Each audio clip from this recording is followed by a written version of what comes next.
Okay, think about your day for a second. Mhm.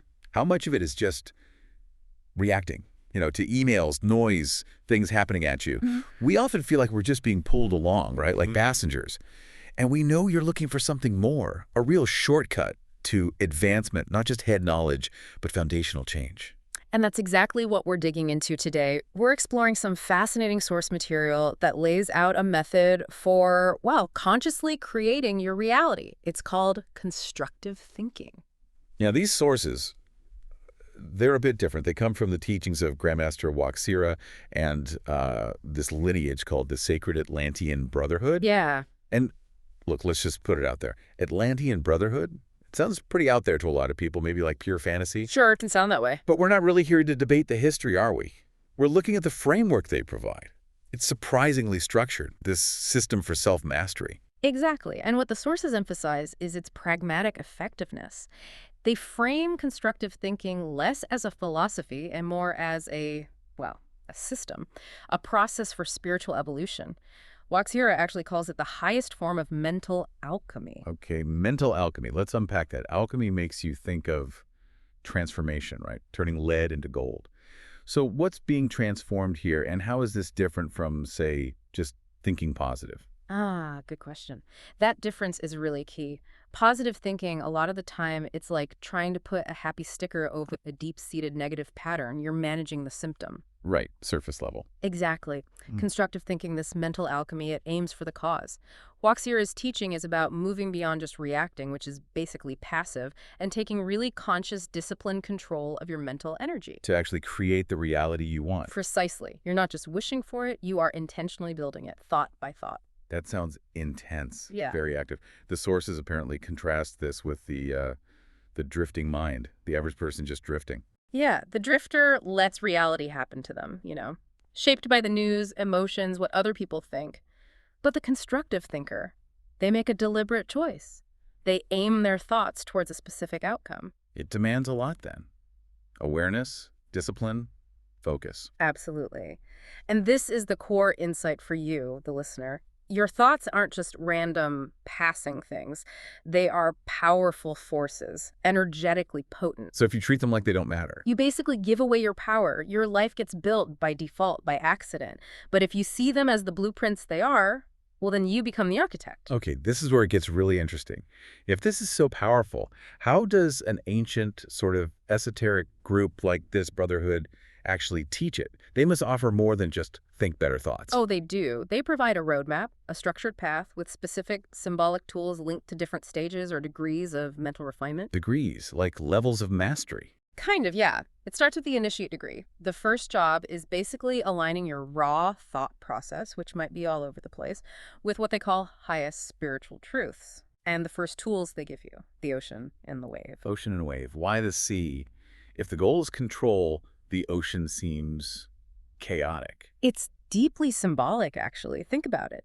The ocean represents that huge, often turbulent subconscious mind, all the unexamined stuff, the potential chaos, the reactions. It's all in there. Oh. The initiate's first task is just to recognize the sheer depth and power of their own mental ocean.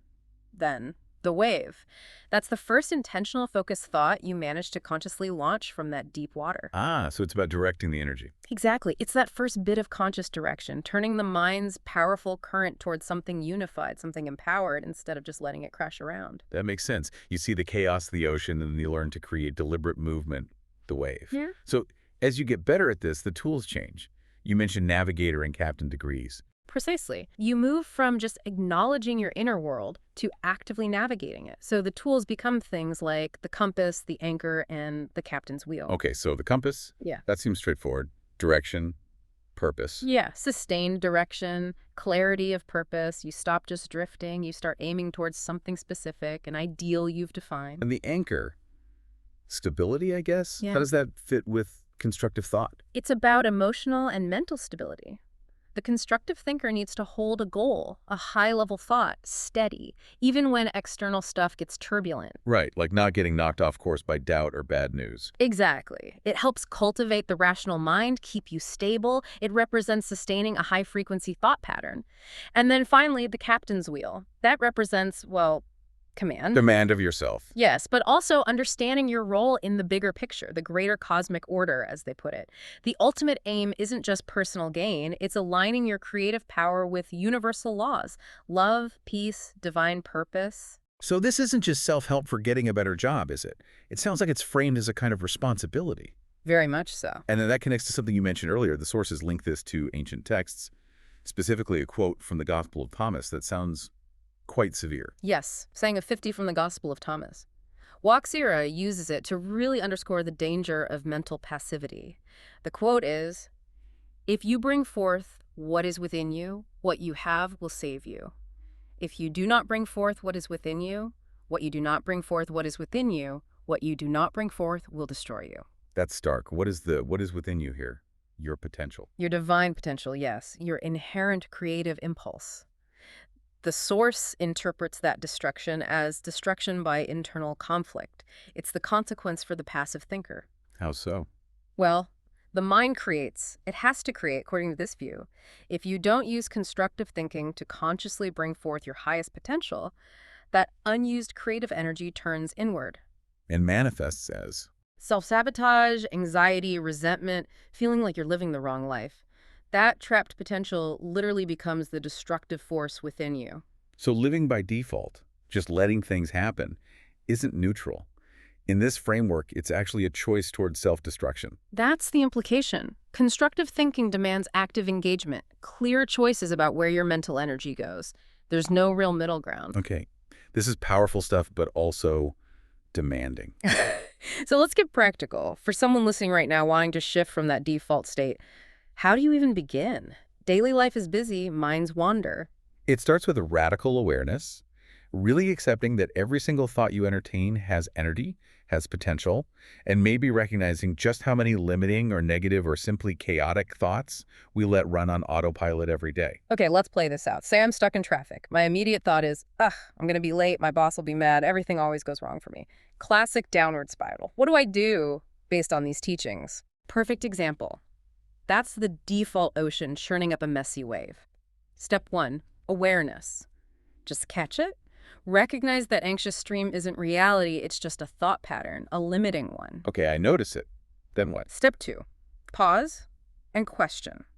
Immediately ask yourself, is this thought constructive? Is this moving me towards my purpose, towards peace, towards clarity, like the captain steering the ship? And the answer for my traffic rant is obviously Right. no. It's just feeding the negativity. Right. So then comes the crucial step 3, the conscious shift.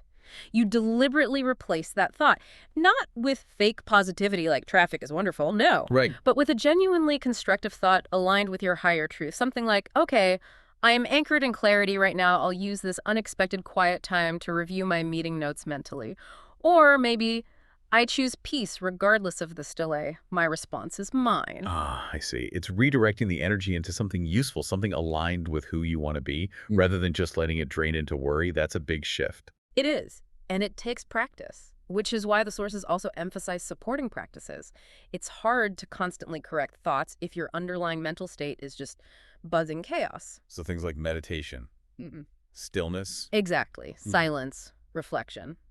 The Atlantean rituals mentioned in the sources are designed for this too, to help align the mind with what they term higher frequencies of consciousness. Okay, higher frequencies. For someone who maybe isn't deep into the esoteric side, what does that mean practically? Practically, it means intentionally shifting your mind away from reactive states like constant anxiety, frustration, fear, and cultivating more functional, powerful states. Think focused clarity, calm problem solving, maybe even intentional curiosity instead of judgment. Got it. So building a more resilient, focused baseline state. Precisely. It makes the moment-to-moment practice of constructive thought much easier because you're starting from a better place. Which brings us back to that core affirmation, doesn't it? The bedrock of this whole system in the source material. Yes, the line from the Book of Remembrance sums it up. The mind is the creator of all that is. Align your thoughts with the eternal truths of the cosmos, and you shall see your reality shift to reflect these higher frequencies.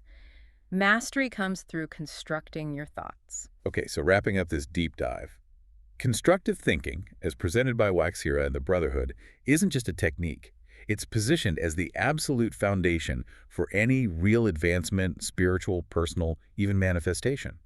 Success isn't about luck or circumstance. It's about your ability, your discipline in shaping your thoughts with clear intention. And we saw how the tools evolve, from the initiate just learning to make that first intentional wave all the way up to the captain's wheel, symbolizing full command and alignment.